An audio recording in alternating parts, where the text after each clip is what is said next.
sama-sama merasai.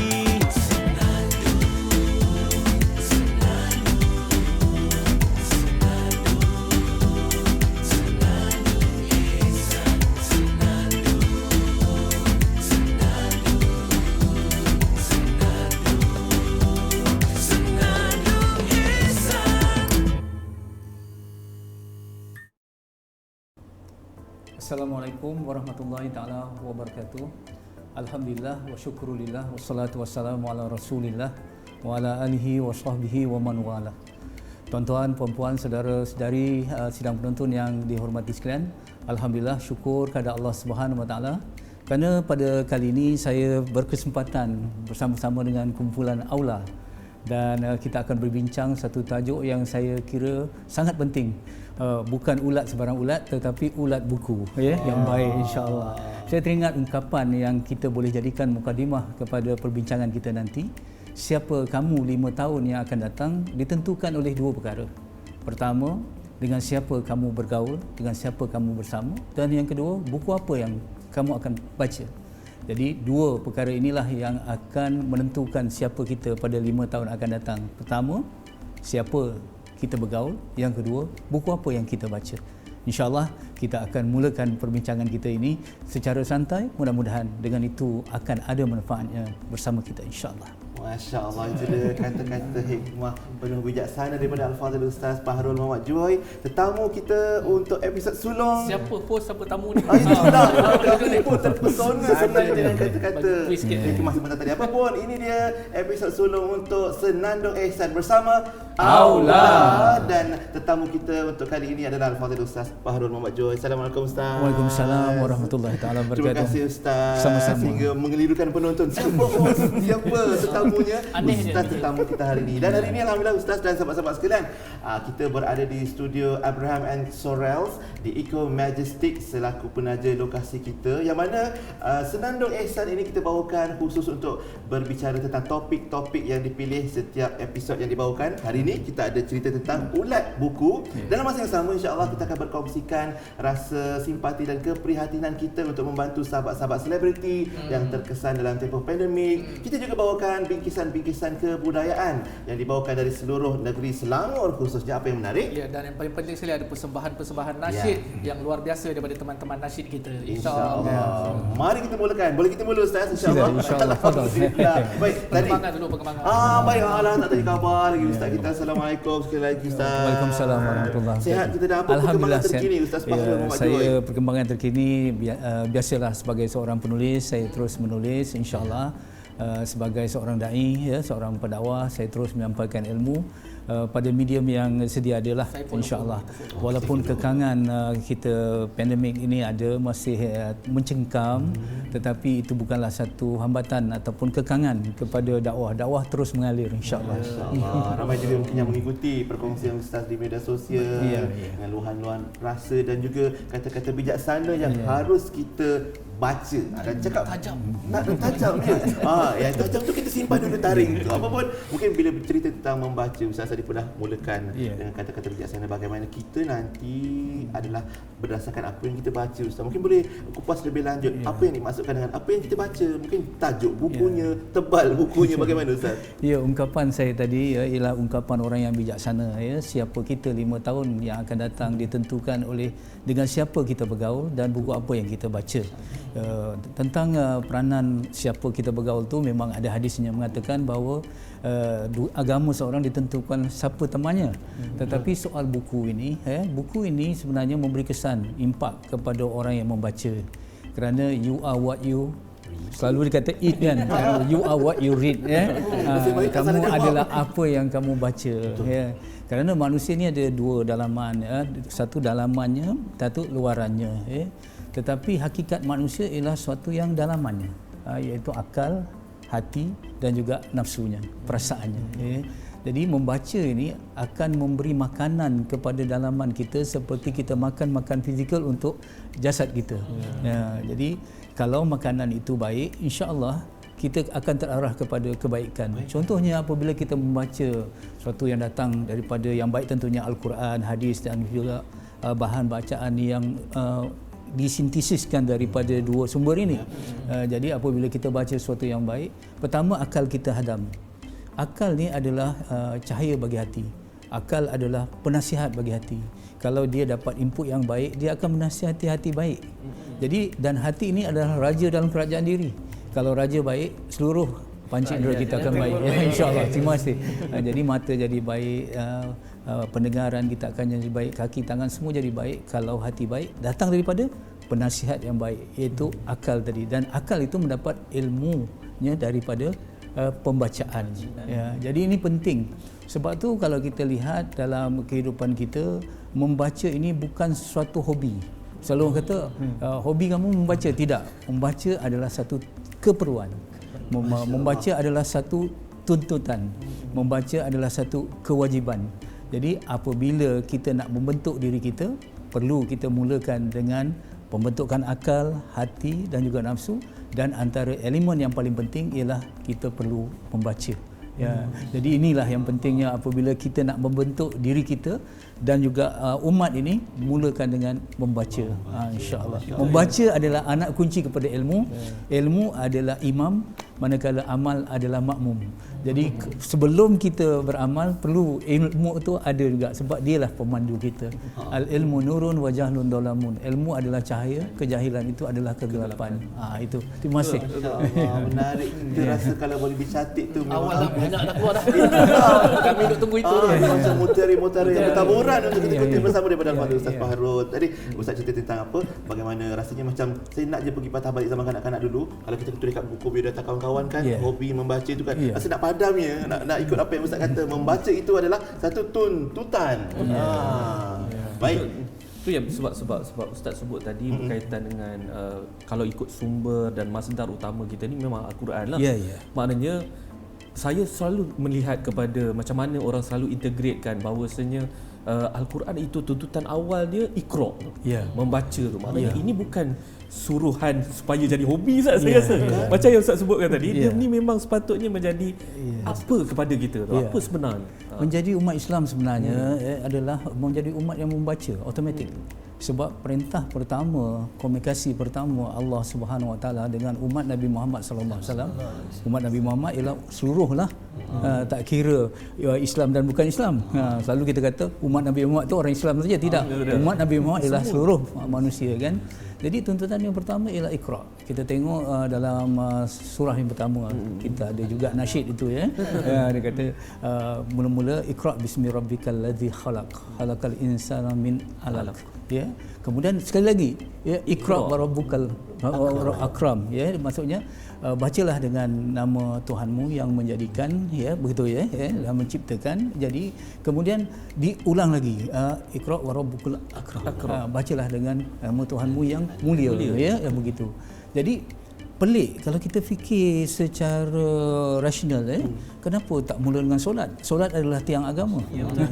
Kenapa tidak mula dengan jihad?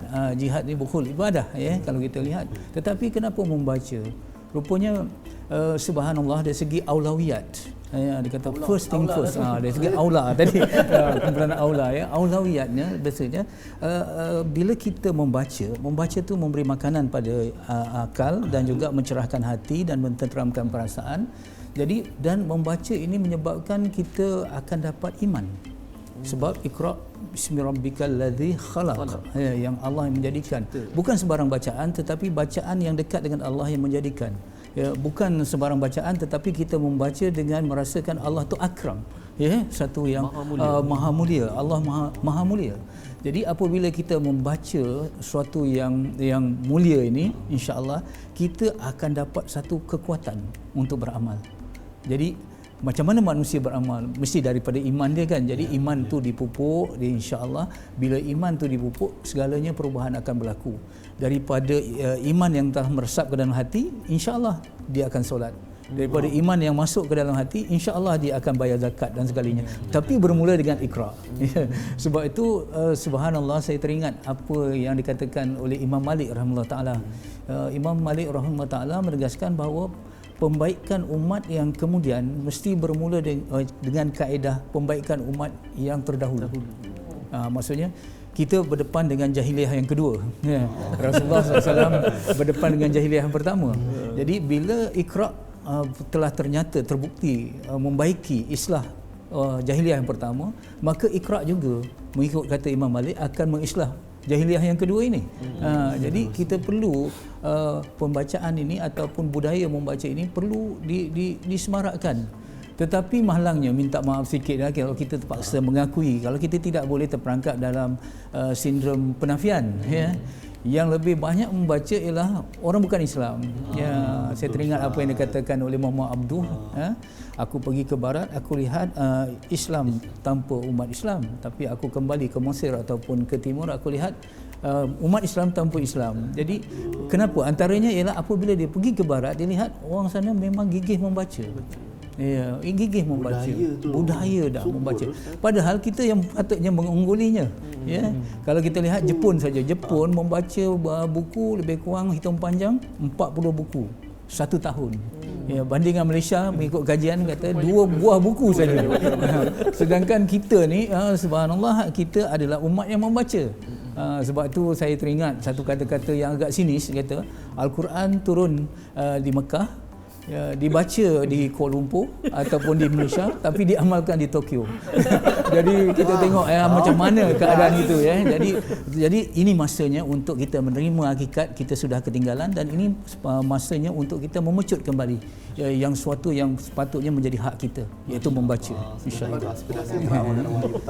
Bagaimana ni Ustaz, umat Islam kita di Kuala Lumpur ni nak memupuk minat membaca ni Ustaz, dan genre macam mana sebenarnya? Dia begini, kalau kita lihat kalau kita umpamakan satu metafora, kita ada halaman rumah dan ada tanah sedikit.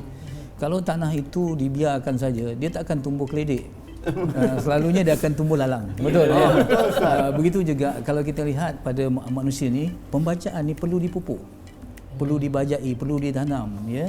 Sebab itu kita rasa di dalam memupuk minat membaca ini perlu ada ikon.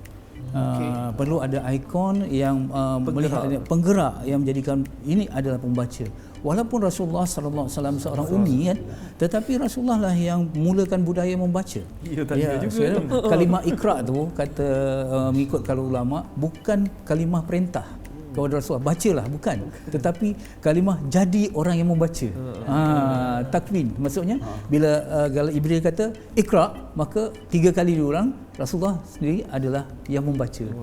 Dan Rasulullah adalah qudwah hasanah, yang mana insya-Allah kita kena ikut ikon ini, yang sebenarnya qudwah hasanah ini. Jadi seperti mana kata, kenapa kita tak ini, balik kepada metafora saya tadi, Jadi budaya membaca ni ada dia punya racun dia. Kalau ada yang ini tak akan tumbuh. Macam tadi, kalau ada lalang, sayur tak akan tumbuh. Ya, artinya budaya membaca ni ada dia punya racun dia, iaitu budaya hedonism. Hiburan yang berlebihan, hiburan yang melalaikan, hiburan yang melalikan, bukan hiburan aula lah. Kalau nasyid-nasyid yang membawa kepada iman, membawa kepada Islam, ini dapat menyuburkan budaya membaca.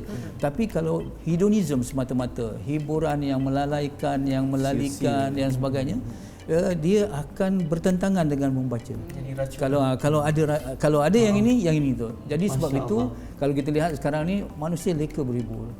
Kita bukan anti hiburan, tetapi hiburan hanya umpama garam pada masakan. Perlu, tetapi sedikit, jangan keterlaluan. Tadi bila Ustaz bayangkan tentang nak menyuburkan budaya membaca tu, dahlah kita ni tak tanam apa-apa, keledek tak tanam, dahlah tabur racun lagi, tak jadi apa Ustaz. Masya-Allah. Jadi kejap lagi kita akan sama lebih lanjut untuk bicara tentang ulat buku bersama Ustaz Fahrul Muhammad Joy. Nak kita cerita lebih lanjut lah macam mana Ustaz punya pengalaman sendiri, siapa yang Ustaz jadikan ikon ataupun inspirasi Ustaz dalam memupuk minat membaca. Kita berehat seketika, kita nak saksikan hiburan daripada tetamu jemputan kita. Bukan tetamu. Tetamu. Kenapa kita? Tak apalah. Sebab episod pertama. Saksikan dulu. Terus bersama kami dalam Senandung Ihsan bersama Aula.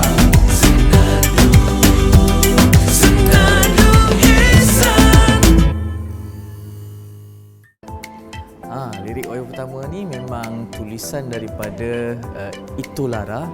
Tapi ada ramai orang tak tahu, di hujung daripada lirik tu ada sentuhan saya sedikit. InsyaAllah Aula akan keluarkan single yang terbaru lah. Kita sekarang ini bekerjasama dengan Wan Saleh, seorang nama yang semakin meningkat naik lah, komposer muda yang akan bersama-sama dengan Aula. Kita akan sama-sama integratekan idea-idea kita untuk hasilkan single yang bermutu, insyaAllah.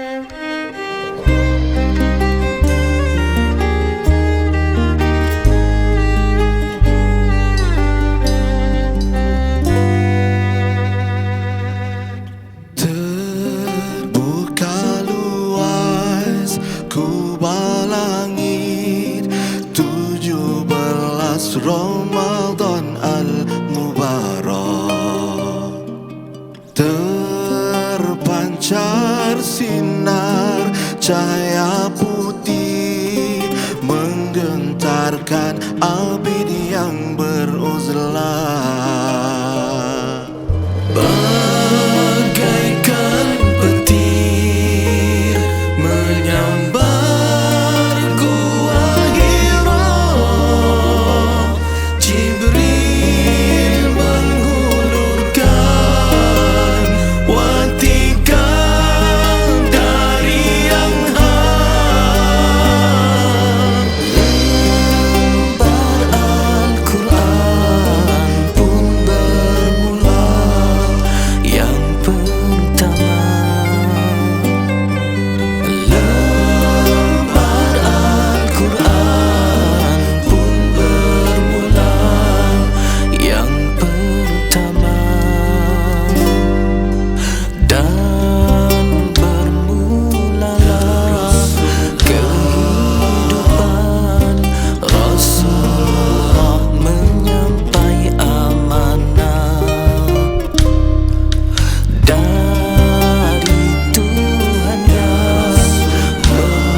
Kembali kita dalam rancangan Senandung Ihsan bersama Aula. Tadi masa persembahan siapa yang terkehel. Kita tumpang lagu orang aja. Oh, itulah antara pengisian yang kita bawakan, yang mana kita bawakan ataupun kita bugarkan kembali lagu-lagu nostalgia lama, nasyid-nasyid yang hebat dulu kita bawakan menerusi Senandung Ihsan. Dan kita ada rakan-rakan selebriti lain yang akan bersama kita. Baik, kita kembali untuk ulat buku. Tajuk episod kita hari ini bersama Al-Fadhil Ustaz Fahrul Muhammad Joy. Terima kasih Ustaz. Sama-sama. Kami nak sambung lagi semangat untuk memupuk minat membaca ni. Mari. Kunci daripada apa yang Ustaz keluarkan tu kita rasa macam nak salin je sebenarnya. Boleh jadi lirik dan sebagainya. Kan. Ustaz, pembacaan ni selalunya menjadi inspirasi dan sepatutnya begitu saya rasa kan. Setiap daripada buku ataupun apa saja makalah yang kita orang kata baca, dia mesti mendatangkan inspirasi lah. Saya tak tahu, mungkin saya salah, tapi saya nampak Ustaz sedikit cenderung untuk berinspirasi dengan Hamka. Mungkin ada sesuatu yang Ustaz boleh maknanya letakkan apa Hamka itu sendiri dalam kehidupan Ustaz, dan daripada situ kami nampak bahawa Ustaz pula boleh menginspirasikan orang lain. Silakan Ustaz. Penuhnya almarhum Haji Abdul Malik Karim Amrullah, Hamka. Hamka adalah satu nama besar di dalam dunia penulisan. Dan dia memang seorang sastrawan, seorang ulama, seorang pejuang, ahli siasah dan sebagainya. Dan kalau saya nak kata anak murid dengan dia pun saya rasa tak layak. Cuma memang saya tegaskan, saya akui saya memang mendapat banyak inspirasi dan aspirasi daripada Hamka. Ya, sejak kecil lagi bila saya berada di masa tu darjah 2 saya rasa. Dulu makin darjah darjah 2 1969 darjah 2 saya terdedah kepada buku-buku Hamka sejak awal lagi. Walaupun waktu itu masih di sekolah rendah, tetapi buku-buku seperti Tuan Direktor Merantau ke Delhi, kemudian di bawah lindungan Kaabah, kemudian bila kita pergi ke alam remaja, tentulah Tenggelamnya Kapal Venture dan sebagainya. Dan bila kita dah matang sikit, kita baca sejarah Islam, kemudian lembaga budi, kemudian kita lihat apa tasawuf moden, satu fenomena tu mahakarya daripada Hamka. Jadi waktu itu oleh kerana kita sangat cinta, sangat minat dengan dia, jadi orang kata kita terikut-ikut. Jadi terikut-ikut dengan gaya penulisan dia. Jadi memang gaya satu datang itu, tapi memang nak tiru. Memang tiru. Saya teringat kata apa betul. Saya teringat kata daripada orang yang bijaksana, sebelum ada bayang-bayang sendiri, kita kena duduk bawah bayang-bayang orang lain. Jadi itulah saya pun duduk, saya baca, kemudian saya cuba menulis. Dan sisi Hamka yang saya sangat tertarik mulanya ialah romantik, sentimental. Hamka dia kata manusia ni ada 3 kekuatan. Pertama, kekuatan akal, dia cenderung menjadi pemikir. Kemudian kekuatan perasaan, cenderung menjadi penyair, dan kekuatan jiwa, cenderung untuk menjadi pemimpin. Saya rasa Hamka ada ketiga-tiganya sekali, tetapi apa yang menyebabkan saya teruja mulanya ialah kekuatan perasaannya. Sebab tu saya bermula dengan menulis sajak, kemudian menulis cerpen, mula dengan sastra kreatif. Saya mulakan gitu. Jadi bila saya tulis, orang kata tiru Hamka. Memang saya akui, saya memang tiru Hamka dan sebagainya. Tapi tidak pada guide. Kalau kita tiru cara dia menulis dan sebagainya. Sebab ayat-ayat Hamka ini dia di samping dia syarat dengan ilmu, tetapi dia menyentuh hati. Setengah orang bila dia memberi fakta dan hujah begitu keras, begitu kaku, tetapi bahasa Hamka walaupun dia bercakap tentang ilmu, tapi dia meliuk lentuk kan. Dia dapat membentuk perasaan kita, sehingga kita apabila baca kita rasa bersalah tanpa rasa dipersalahkan. Kita rasa kita dihiris tapi tak terluka. Maksudnya kita dihiris tapi tak terluka kan. Maksudnya begitu lembut. Jadi akhirnya saya cuba buat buku sikit-sikit dan sebagainya.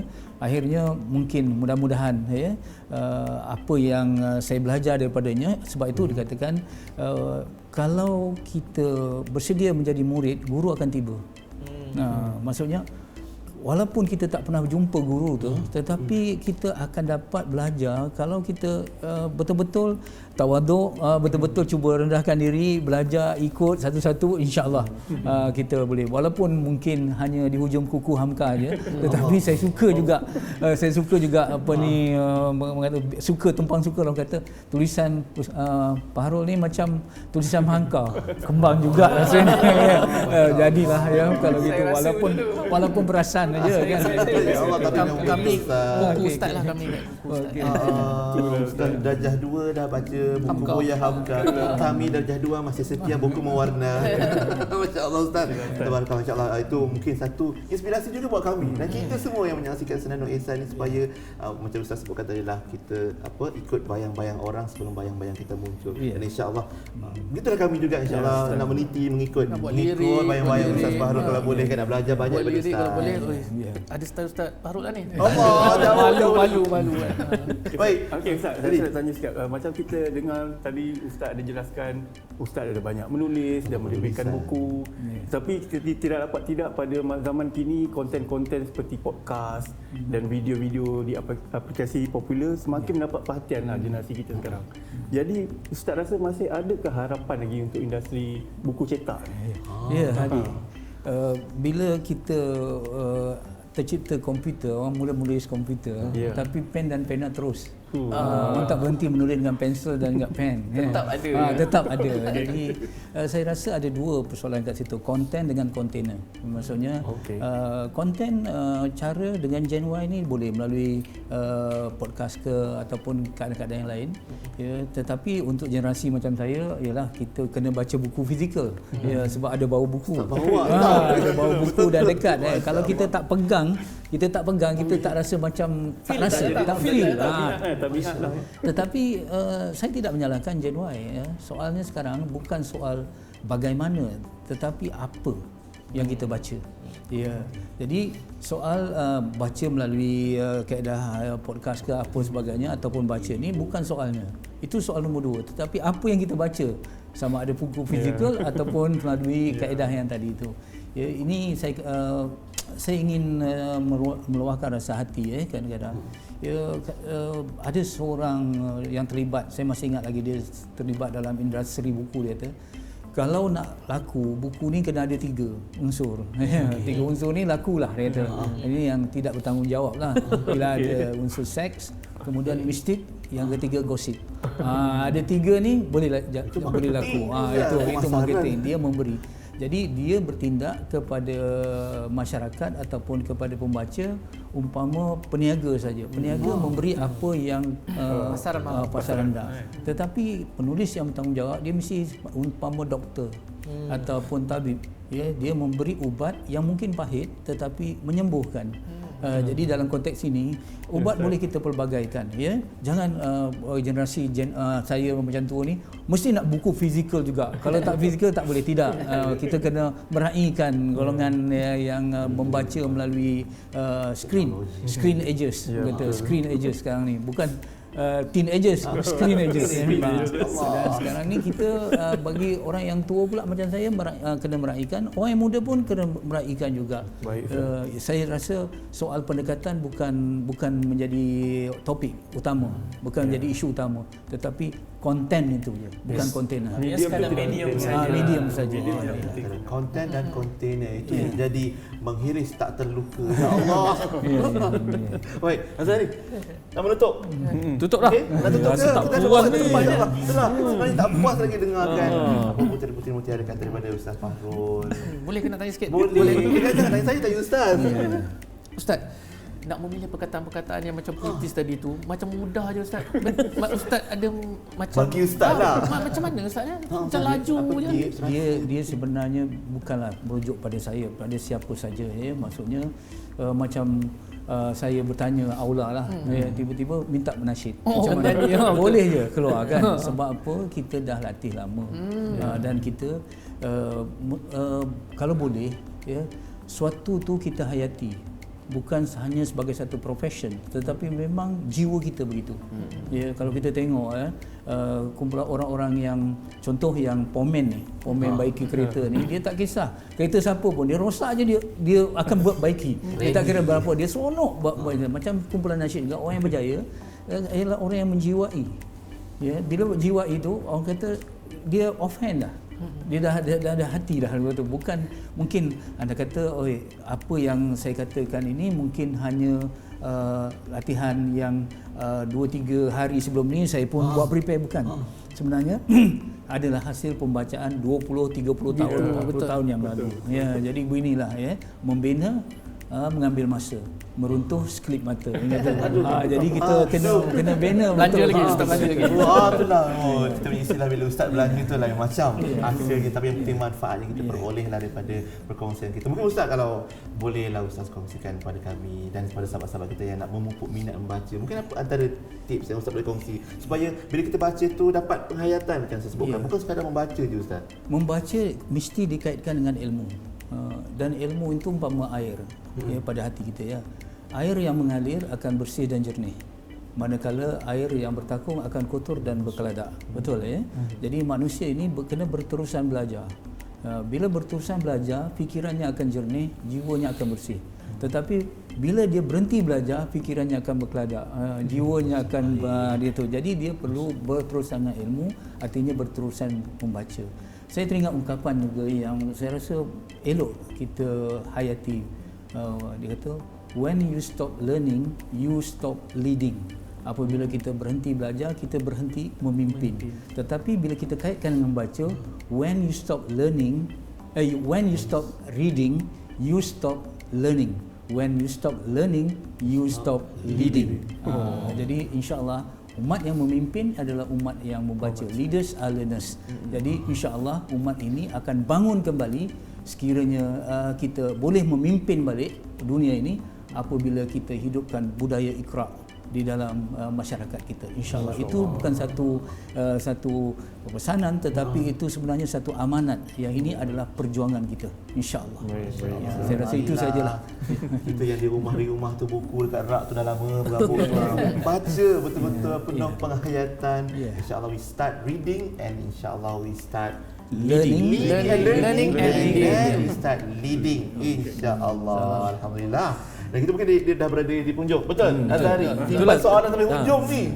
Saya banyak berkelana Ustaz. Bila saya berkelana ke negara-negara lain tu, kadang-kadang saya lihat saya selalu ukurkan begini. Saya sampai ke negara ni, dia ni 20 tahun ke belakang Malaysia. Negara ini 10 tahun ke depan Malaysia. Dan kadang-kadang budaya yang saya nampak itu yang menyebabkan saya terfikir begitu kerana budaya membaca di negara itu. Kan? Jadi saya Ustaz, kalau bolehlah ada satu pesanan mahakarya daripada Ustaz. Apakah formula yang terbaik untuk Malaysia ni Ustaz? Apakah agaknya? Kita rasa apa saja dorongan, mestilah dorongan yang datang dari dalam. Bukan hanya kita berkaitan dengan dollar and cents ataupun carrot and stick saja, ganjaran dan hukuman, tetapi mesti didorong daripada dalam, iaitu kita mesti kita nak lihat al-Islam ya'lu wa la yu'lu. Islam itu lebih tinggi dan tidak ada yang lebih tinggi daripadanya. Dan untuk meninggikan kita mesti meninggikan umat ni, mesti Allah yang maha tinggi itu ada. Allah yang maha mulia itu ada, akram tadi. Dan akram itu dikaitkan dengan ikra. Jadi mudah-mudahan kita betul-benar menjadi umat yang sungguh-sungguh yang dorongan dari dalam, bukan semata-mata untuk kita budaya industri membaca buku perlu disemarakkan semula, tidak. Kita nampak umat ini sudah lemah, umat ini sudah goyah, kita perlu membangunkannya semula, dan membangunkan semulanya dengan iman, dan iman itu hanya boleh dipupuk melalui pembacaan. Kerana yang katakan ilmu adalah jalan menuju iman, iman adalah jalan menuju aman. InsyaAllah semuanya bermula daripada membaca. InsyaAllah. Lagi kita tanya lagi macam-macam Dikumpulkan untuk satu episod ni Ustaz, rasanya boleh kita hasilkan satu buku baru. Topik kedua kita lah kepompong buku pula. InsyaAllah. Apapun untuk hari ini banyak kita belajar daripada Al-Fadhil Ustaz Fahrul Muhammad Joy untuk perkongsian tajuk Ulat Buku. Kita ucap terima kasih banyak-banyak Ustaz. Doakan semoga Allah Ta'ala sentiasa berkati apa yang Ustaz lahirkan untuk manfaat sekalian umat semua, khususnya menerusi penulisan Ustaz di dalam bentuk fizikal ataupun di alam maya. Kita akan selalu ikuti Ustaz Fahrul insya-Allah, dan jumpa lagi Ustaz insya-Allah. Assalamualaikum Ustaz. Waalaikumsalam warahmatullahi wabarakatuh. Alhamdulillah. Itu dia tetamu kita Ustaz Fahrul Muhammad Joy untuk episod pertama Senandung Ihsan, dan banyak lagi perkongsian tajuk-tajuk menarik dan tetamu-tetamu hebat yang kita akan bawakan menerusi Senandung Ihsan. Dan kita ucap terima kasih penaja lokasi kita, iaitu Abraham and Sorrells Eco Majestic untuk lokasi kita dan set yang indah ini insya-Allah. Kita jumpa lagi di lain episod Senandung Ihsan bersama Aula. Jumpa lagi. Assalamualaikum warahmatullahi wabarakatuh.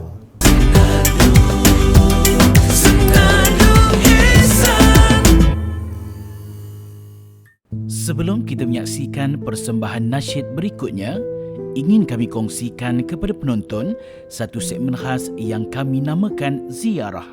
Segmen ziarah ini bertujuan untuk mengeratkan silaturahim dan memberi sokongan moral kepada penggiat-penggiat industri nasyid yang terkesan dengan pelbagai ujian hidup. Untuk episod kali ini, kru program Senandung Ihsan telah menziarahi saudara Nordin Jaafar atau lebih dikenali sebagai Nordin Alami atau Nordin Raihan.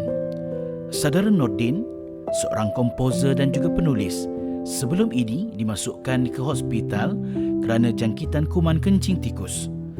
Bagaikan jatuh di timpa tangga, beliau kemudiannya disahkan menghidap penyakit buah pinggang dan sekarang ini masih menjalani rawatan dialisis 3 kali seminggu. Mari kita dengarkan sedikit bingkisan kata daripada saudara Nordin. Barangkali boleh bagi orang kata hint sikit lah kepada yang barangkali cari Nordin yang mana ni, Nordin yang mana ni. Kalau saya memang Nordin bulan-bulan Islam lah. Mungkin boleh cerita sikit daripada maknanya penglibatan awal lah. Di tahun 1999 keluarnya album pertama tu, tajuknya Allah Baru kan. Album bersama kumpulan Alami. Alami kan, ALARMME. Jadi lagu bulan-bulan Islam lah yang kata jadi lagu sebagai lagu yang buat hit lah. Nak kata hit tu sebab orang tak kenal siapa penyanyi dia, yang tahu lagu dia. Tu biasa. Jadi Raihan dapat nama. Dia kata bukan Raihan ke lagu dia. Tak apalah, yang penting orang tahu lagu cukup lah kan. Muharram, Safar, Rabiul Awal, Rabiul Akhir, Jamadil Awal, Jamadil Akhir, Rajab, Syaban, Ramadan, Syawal, Zulqaidah, Zulhijjah. Saya suara dah habis dah. Okey, orang boleh imbas balik tu. Dapat dengan melodi pun jadi. Masuk ICU itu, dia masuk tiup-tiup apa semua tu. Habis saya punya tekak dia. Kata Allah bagi rehat lah, kata cukup lah kau nyanyi tu kan. Cukup lah bagi orang lain nyanyi je kan. Kita ada juga maknanya imbasan kita pasal selawat kan. Selawat 10 hajat je. Banyak juga kan. Itu memang nasihat punya, kata masterpiece lah. Selawat Pak kata intim sendiri lah yang pernah cakap saya. Dia kata dalam pasaran ni album yang terbaik selawat ni album selawat nasihat lah. Allah 10 hajat. Kalau tuan-tuan semua nak dengar, kena cari kat pasaran. Masih ada lagi kot saya. Ada kot insyaAllah. Kalau tanya dengan Intim Records, insyaAllah saya ada.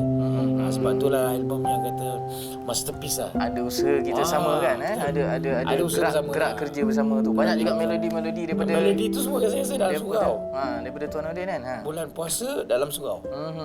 Itu memang kata idea yang Allah bagi tu direct.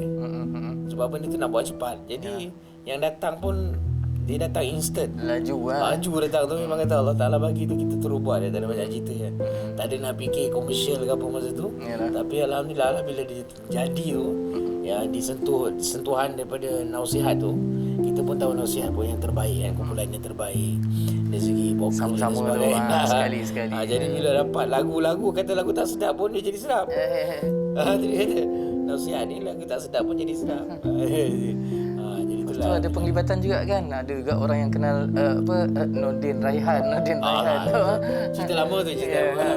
Jadi saya sempat dengan Raihan dengan album apa nama dia yang menjadi lagu video klip masa tu, lagu Doa Makan. Yang tu buat kan? Saya buat Doa Makan. Jadi sempatlah mengembara ke 8 buah negara. Pergi apa nama dia, Trinidad Tobago, Dubai, Kuwait, macam-macam je lah. Yalah, banyak Malaysia tu kira rumah kedua lah. Nasib berulang je masa tu. Berulang je lah. Memang kata sekarang ni Allah bagi rehat lah duduk rumah je. Rehat juga, tapi ramai juga yang tahu. Bila kita flashback ni, maknanya banyak sebenarnya talent-talent yang datang daripada saudara Nordin ni. Ya, betul. Masih lagi tak? Maknanya kalau kata saya menulis semua tu, semangat tu ada lagi. Walaupun badan ni lemah, dia kata tak apa-apa ni, tapi kita punya semangat untuk berkarya tu masih ada. Masih ada. Cuma peluang tu pun ada. Yalah, karya-karya maknanya masih lagi lah kan. Masih berterusan lagi. Masih ada karya menulis dan lagi. sebagainya masih lagi. Saya sempat buat satu lagu selepas keluar pada ICU. I see. Tapi lagu tu apa nama dia belum ada bajet untuk nak release kan. Direalisasikan lah. Jadi kalau ada siapa yang nak berminat tu, lagu ni lagu ICU lah. Keluar dari ICU ni. Dia Allah bagi idea tu saya rekod, saya bagi pada satu orang komposer ni, dia kata okey bagus, kata kita cari bajet kita. Yalah. Cuma kata belum ada lagi sekarang ni. Semangat dan usaha untuk nak teruskan tu masih ada lagi. Bayanglah keluar ICU tiba-tiba dapat lagu. Tapi semangat tu ada lagi. Alhamdulillah. Penting tu, jangan berhenti lah. Kena teruskan juga. Sebab itu jalan juga untuk ceria juga tu kan. Untuk ceriakan diri. Tapi betul lah Azhar kata, memang kita dah sakit ni, memang kita sendiri kena cari kebahagiaan tu. Betul lah. Kalau kita harap orang lain nak bahagia dengan kita, harap orang lain bantu kita, sampai bila pun tak habis. Jadi kita kena cari kebahagiaan tu sendiri, menerusi sama ada kita dengan Allah, dengan Tuhan kita, dengan manusia, dengan masyarakat kita sendiri kena. Tak boleh kita harap orang kan. Kalau harap orang, sampai bila kita akan kecewa. Betul lah. Tapi kalau kita harap pada Allah, Allah akan bahagikan kita tu. InsyaAllah, cantik tu. Ingatan untuk kita bersama juga. So inilah yang orang kata flashback dan juga perkembangan dalam bentuk, maknanya masih lagi ada semangat daripada saudara Nordin kita untuk berkarya dengan bidang ataupun industri nasyid kita. Saudara Nordin, ini ada sedikit orang kata sumbangan daripada YB Burhan kita, Exco luar bandar dan juga kebudayaan Negeri Selangor lah. Ada sedikit juga bantuan. Moga-moga Allah bagi rezeki yang murah lagi. Amin. Tetapkan iman, dimurahkan rezeki, disihatkan badan. Itu yang penting tu, sihat badan ni nikmat yang terbesar serba iman. Alhamdulillah, syukur, terima kasih. Terima kasih.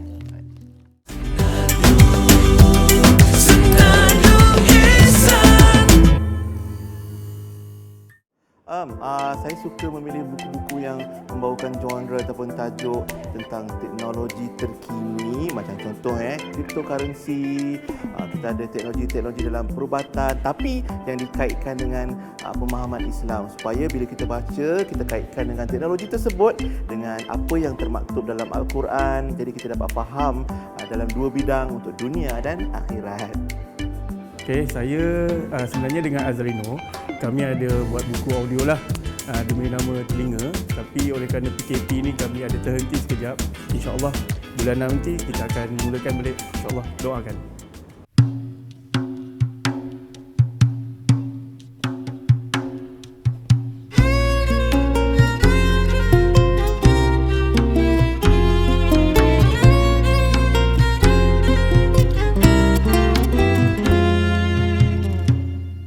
Jadikan Al-Quran sebagai jalan, sunnah Rasul sebagai kenderaan. Jadikan Al-Quran sebagai jalan, sunnah Rasul sebagai kenderaan, agar kita sampai kepada Allah, agar kita sampai kepada Allah. Al-Quran boleh melembutkan hati dan melapangkan dada.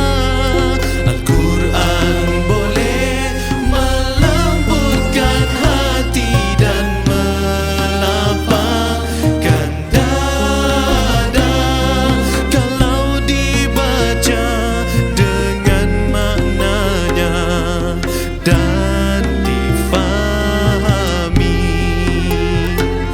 Jika tidak, bukan saja tidak ada kesan, jemu pun datang.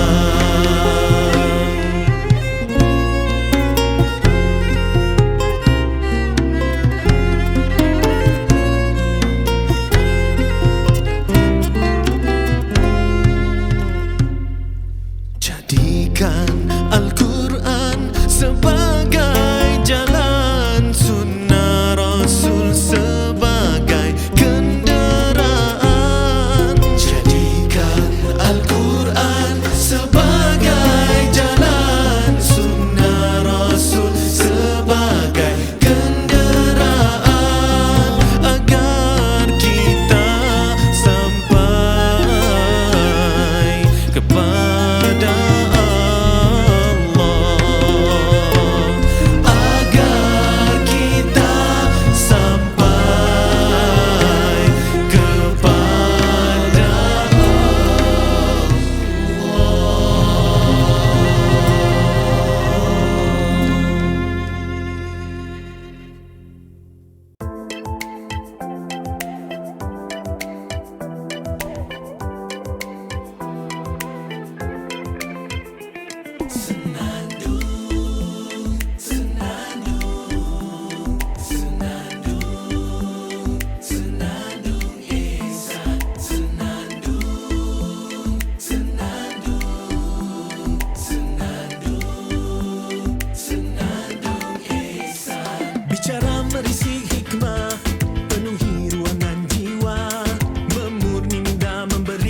Okay Ustaz, ada cerita Piramli, tengok Azhari macam Piramli.